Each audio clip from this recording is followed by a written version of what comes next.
I'll be doing this demonstration today on a helium cylinder that inflates 100 balloons. The process is the same regardless of which size cylinder you hire, a 50 balloon cylinder, a 100 balloon cylinder or a 300 balloon cylinder. So depending on which size cylinder you're taking, the process is all the same. This is a gauge regulator. The staff member who is giving you your helium cylinder today will demonstrate that your tank is full using this gauge regulator. This cylinder here has enough helium in it to inflate 100 standard size latex balloons. It is possible to get as few as 60 or 70 latex balloons inflated out of this cylinder if you don't do this process correctly. So that's why we like to give you this demonstration to make sure you get 100 balloons out of your cylinder. Helium is non-flammable and non-explosive, but it is stored under very high pressure. So it's very important that you never open the tap on the top without having your regulator attached. Helium is also an asphyxiant. When you breathe it in, you get that high squeaky voice, which is actually the oxygen being cut off to your lungs is what causes that to happen. It has been fatal to people in the past. It's very important that you don't let anyone inhale any helium at any time. This is the regulator that you'll be taking with you today. The main reason for your security deposit is for the regulator. Inside this section here is a little gold pin that normally sits vertically. This is an example of a broken one. When the pin is broken, the regulator is unusable. So if it is returned broken, we will retain your security deposit. The main ways the regulator can get broken is if you have it attached to the tank, someone accidentally knocks the tank over and it falls over on the regulator. Maybe someone might brush past it very harshly, or if you have it attached when you are traveling with it, it is quite easily damaged during transport. It is very easy to attach. All you need to do is hand screw the regulator in. You do not need any tools at any time during this process. Hand tighten the regulator, and then you want to open the tap up following the arrows on the top. You might hear a little pop or a quack, which is quite normal, so don't worry about that. Open the tap up as far as you can, and then bring it just half a turn back. That just makes sure the valve is fully open and you get a good flow of helium coming through the regulator. The next step is inflating your balloons. So with your latex balloon, put it on the end of the regulator and bring it quite a way back. Now it's very important here that you get a complete seal around the outside of the balloon with no gaps. If you're only holding it with a few fingers and there are gaps, helium will waste away at the back of your balloon and we will not get 100 balloons filled with this tank. So very importantly, nice tight grip all the way around the balloon, and what you need to do is just tilt the regulator down to allow the helium to come through.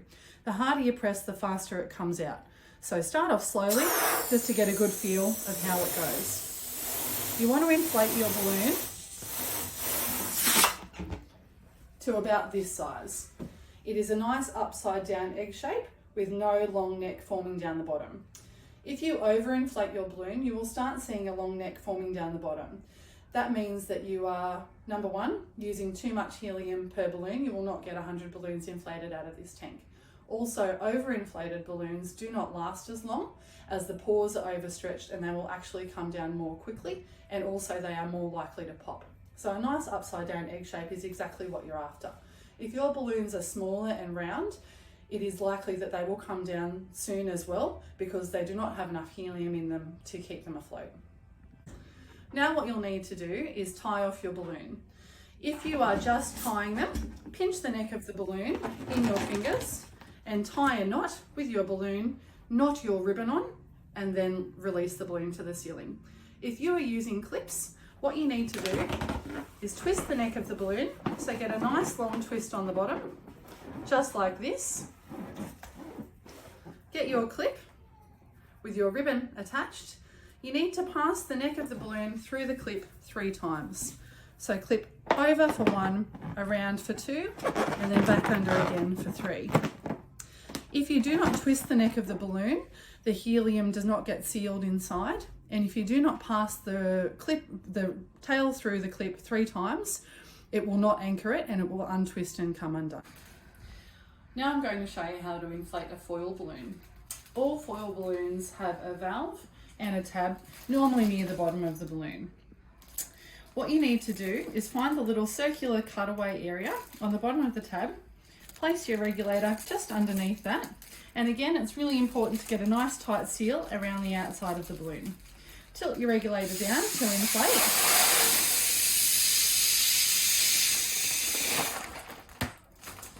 foil balloons, you want them firm but not rock hard. Also, you still want to be able to see the creases around the edge. If you overinflate a foil balloon, it will pop. With a foil balloon, there is a self-sealing valve just here. You will notice that when I took the balloon off the regulator, it sealed itself shut. It is a good idea just to press that closed with your fingers, just to make sure it is sealed correctly. When you tie a ribbon onto a foil balloon, you want to tie the ribbon down here on the tab. Do not tie the ribbon over the valve or it will chock it open and the helium will leak out. Once you're finished your inflating, or if you want to take a break, follow the arrows on the top of the tap to close off the tank. Turn it as far as you can until you can't turn it any further. Inside the regulator, there is a built-in safety feature which means you cannot remove the regulator until there is no helium pressure built up inside here. If there is helium still in the tank, you just need to tilt the regulator to release that pressure before you can remove the regulator. If you go to take the regulator off and it does not come off, it is because you have not taken that pressure out. Do not go and get any tools to remove the regulator, or you may damage it and we would retain your deposit.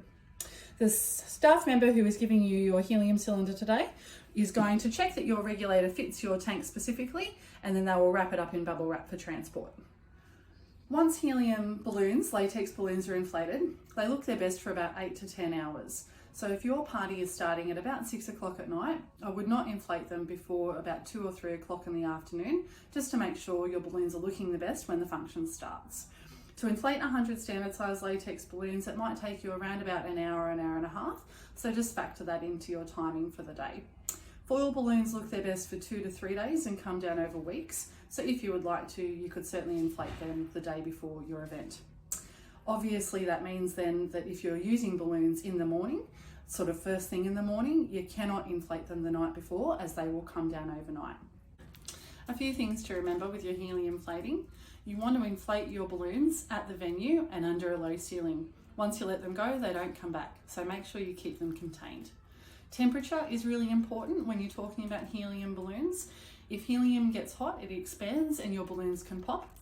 Likewise, if it is cold, your helium will shrink and your balloons may shrink, and this will affect their float time as well. With foil balloons, especially, what you'll find is if it's a colder area or it's cold in the morning maybe, they can look a little bit crinkly. So all you need to do in this instance is pop a drinking straw through the valve at the bottom and just give it a puff up with air, and that will tighten your balloon back up. If you did have any leftover helium, you could certainly top it up with helium as well.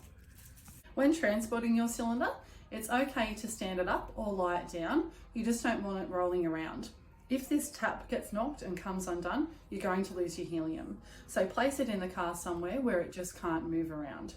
When you're carrying the tank, it's important to carry it by this handle only. Do not carry it by the tap, or again it may twist and come undone. We do not offer a refund on any portion of unused helium. I hope that this has been really useful for you today. If you have any further questions, please don't hesitate to ask the staff member helping you today, and we hope that your event goes really well.